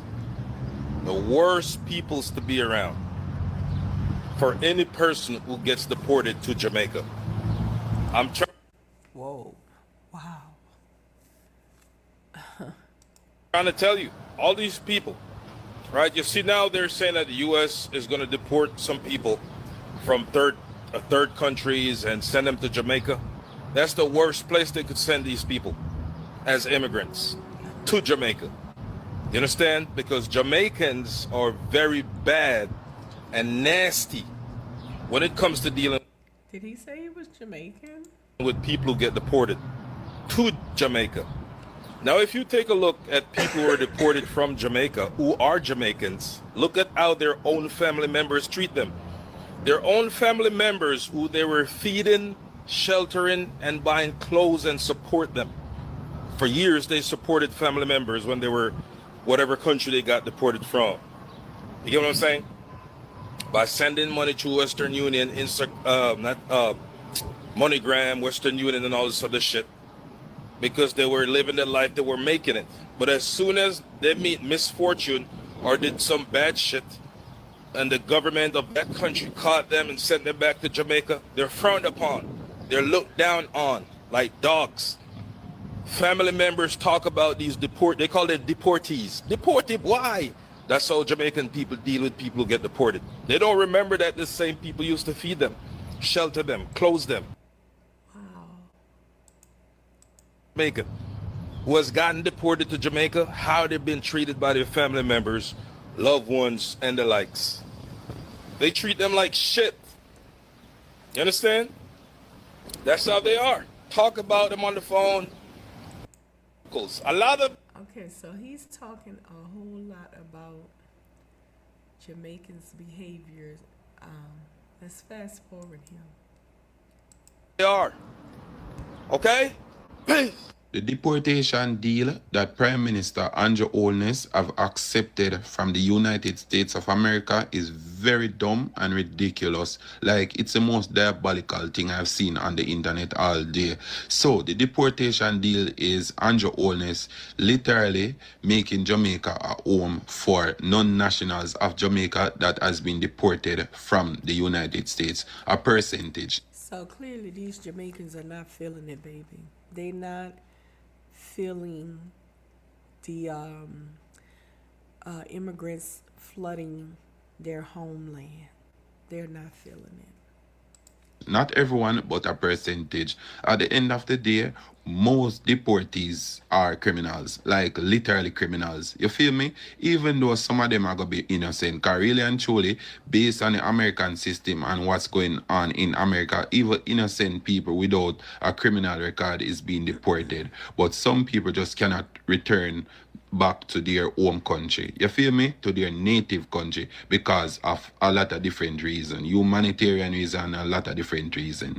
But I have a few questions to ask, and y'all can always leave your opinion in the comment section. So, based on statistics, Andrew Holness have done a good job in combating crime and violence. And the fact that you've literally done a good job in combating crime and violence, why would you take up criminals to reside in your country that you've done so much for to fight crime and violence?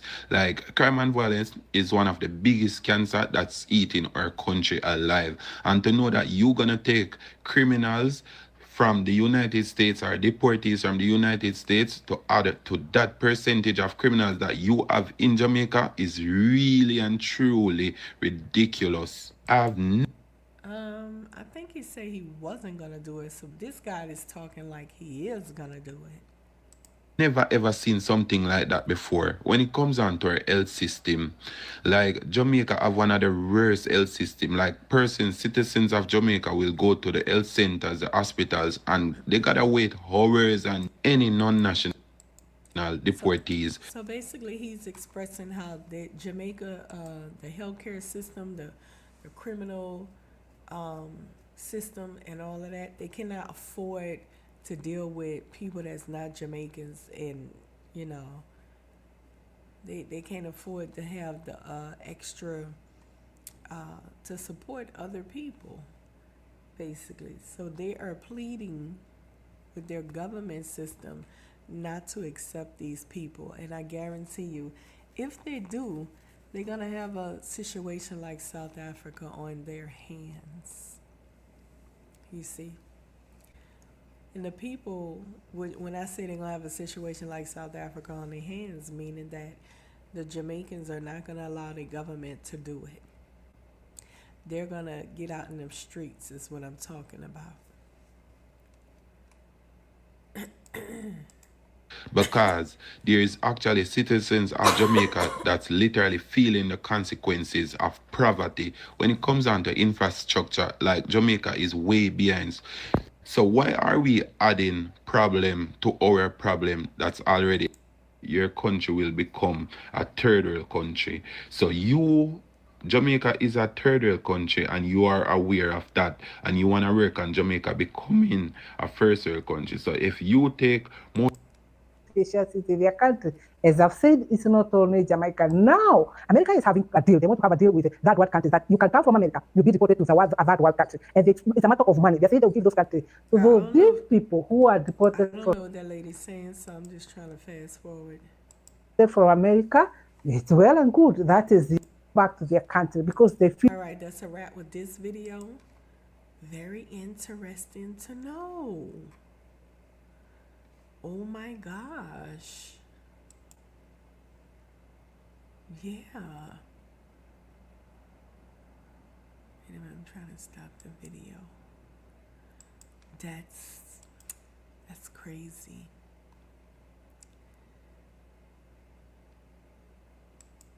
So, I remember also at one point there was 2 African countries that rejected Haitians being allowed to come over to their country. This is not just in the islands. It happened in Africa as well. They were like, nope. So, let's go to the other videos. I can clearly understand it. Yes, people are concerned about their resources. Period, point blank. What do you expect? They're concerned about their resources. Can't get mad at that. All right, let me share this video right quick. I have beautiful children and teenage girls in my church.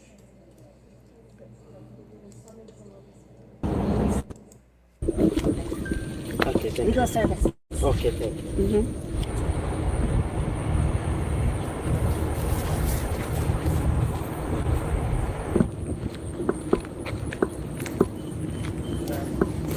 Yeah, everything is okay. Okay.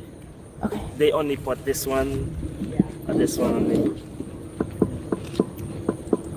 So, I don't know why they are putting these ankle monitors on Haitians.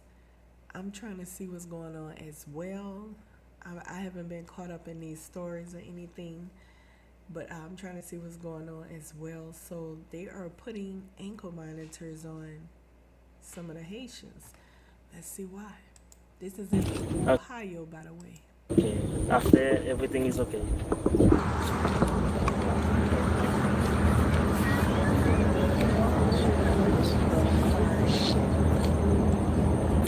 For black people, shackles have a meaning that most of us as white people don't understand. But this brings back the feeling of being enslaved. That's okay. And I have beautiful children and teenage girls who attend my church.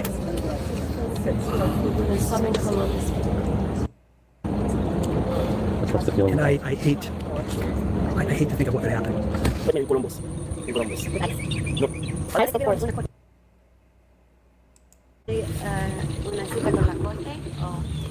Antes. Yeah. Ella vive en San Francisco y pudiera ser que ella pueda llamarte y hacer una entrevista por celular. Okay. And as Haitians, we know that human rights is a thing in the 21st century, but it seems that it's not the case for the U.S. anymore. Actually, I really feel ashamed when I look at those mothers, those fathers, those young people, and I just have a picture on my phone of a 20 years old young lady just like graduated from high school, and they put that anchor money on them. So it's unbearable. It's really,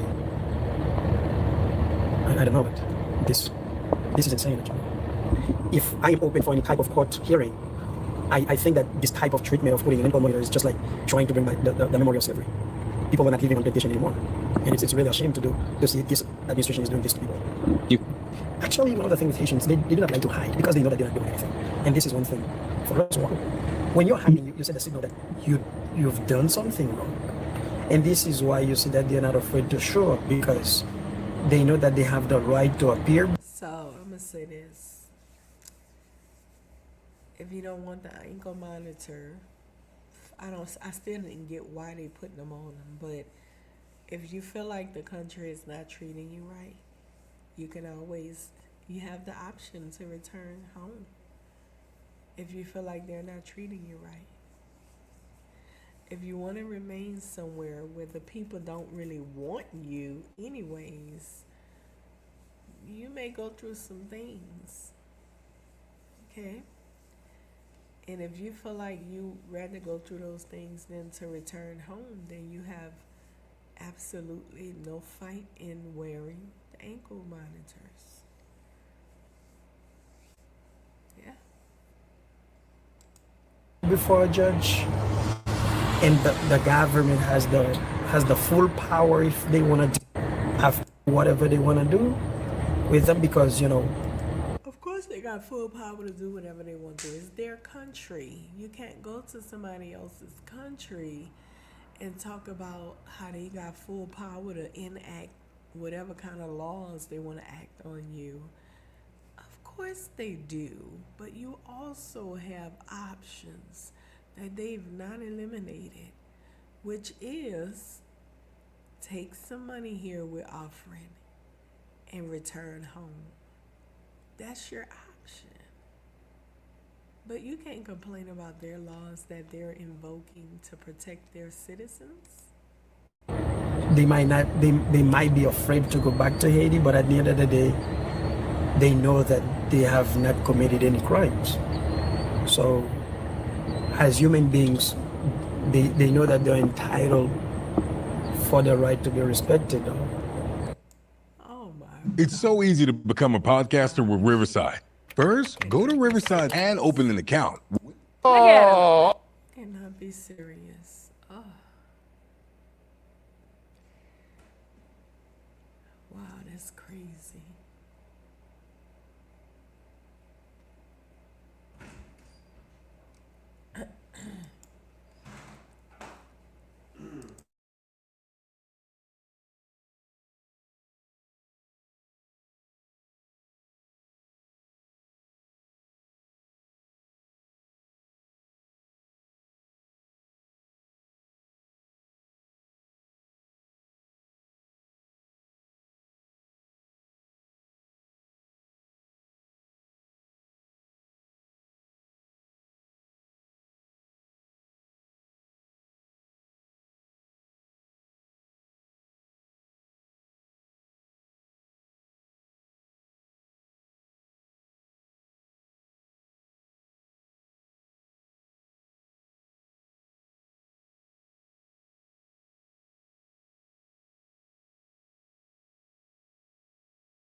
Yeah, so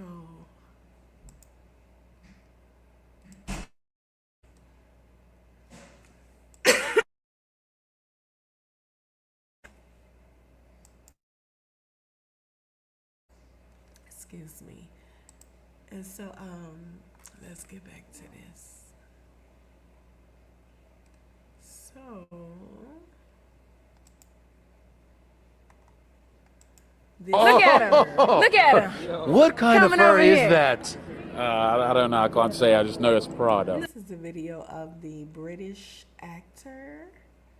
Oh no, this is not him for the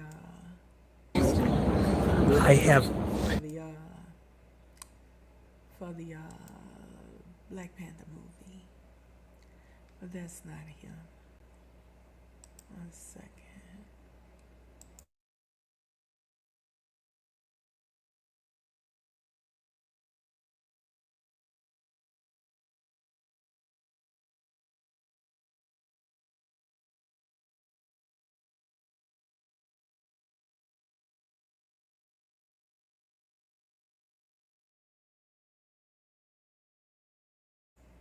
Excuse me, I have a cough, y'all.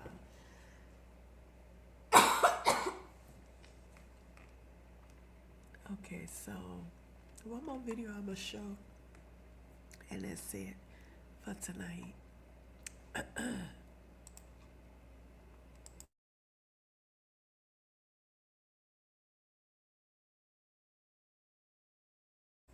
I think I'm gonna leave that video alone too because I got a little cough right here coming.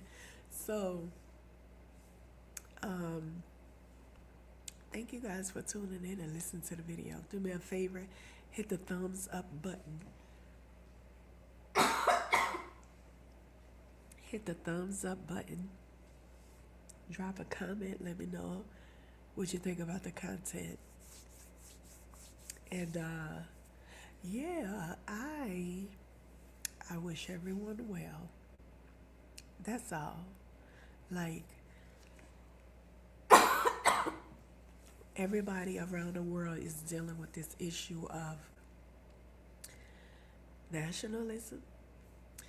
And so people want their resources back for themselves. People want their resources back. So people that's running outside of their country, running around in different countries for whatever reason, they may have good reasons to try to escape their homelands and stuff. I'm quite sure they have good reasons too. But either way it go, it's now a game of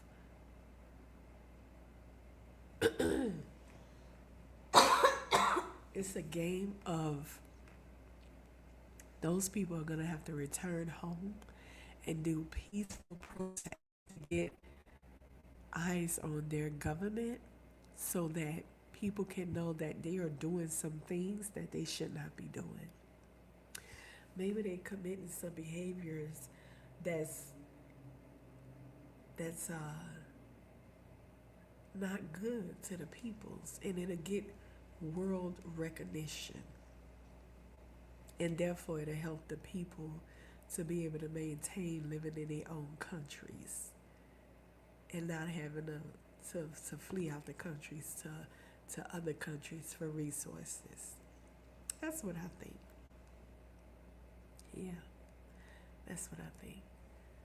But I wish them well. But yeah, people are trying to protect their resources and so forth like that.